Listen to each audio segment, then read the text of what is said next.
Senator, you are recognized for 5 minutes. Wonderful, thank you. Good morning, Chairperson Fudge and subcommittee members on elections. Thank you for the invitation to address you this morning. During my 9 years as a state legislator, I have been actively engaged in improving Arizona election laws. I evaluate bills based on 4 criteria. First, does it enhance and protect the integrity of elections? Second, does it empower voters? Third, does it enable voter participation? And finally, does it improve the maintenance and consistency of the administration of elections?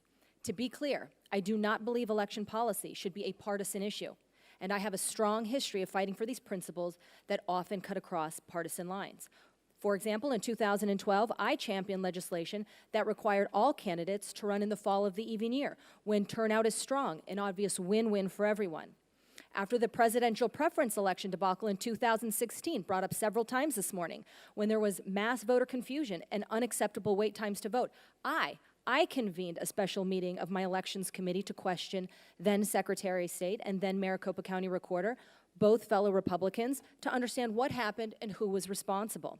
And in 2017, I held the Republican-controlled Maricopa County Board of Supervisors accountable after learning that they were operating under an outdated intergovernmental agreement from 1955, allowing the board to abdicate many of their important and statutory obligations regarding the administration of elections.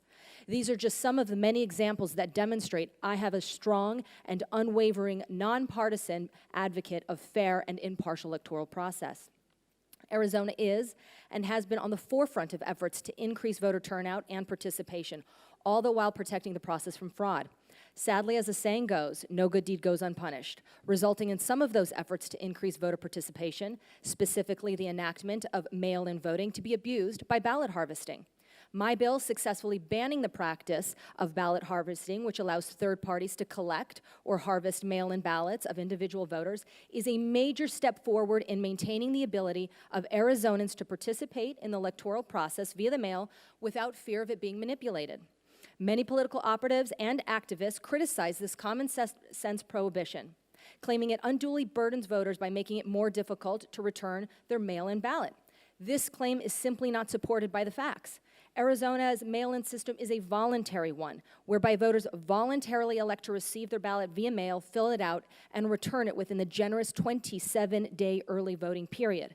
And it is counterintuitive to think that a voter would sign up to participate in a process presumably for its benefits, and in this case for the convenience of having their ballot mailed to them, then criticize that very process as burdensome when mailing it back in the prepaid envelope that accompanied their ballot. Again, it is difficult to believe someone who uses the mail to pay bills and send and receive other correspondences would only struggle when it came to mailing back their ballot and not struggle with their other mail. Mailing a ballot back is not the only option available in Arizona. Arizona allows for many other methods to return a mail-in ballot. However, opponents of my anti-ballot harvesting bill continue to argue that the bill burdens voters, despite the fact that in the Ninth Circuit Court of Appeals decision upholding the law, they note, and this is important, they note that not a single voter testified at trial that HB 2023 made it significantly more difficult to vote. In fact, the bill was in place for the 2016 elections when voter turnout was a roaring 74%. Voting by mail is only one of the many options available in Arizona.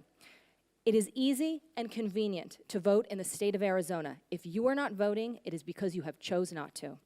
Arizona should be commended for adhering to its constitutional responsibility of enacting laws to secure the purity of elections and guard against abuses. That's in our Constitution, often in the face of unsubstantiated and frankly offensive claims of voter suppression and racial motivations.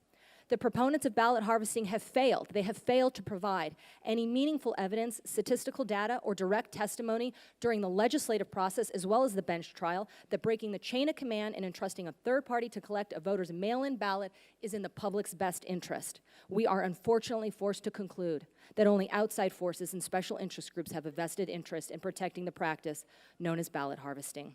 We as legislators cannot allow for the potential of lost ballots, undue influence, and fraud to taint our electoral system.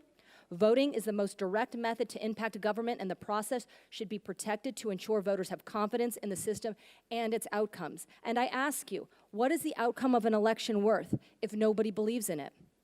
The risks are high, and our democracy is only as strong as our fair and open elections. The solutions, painfully simple.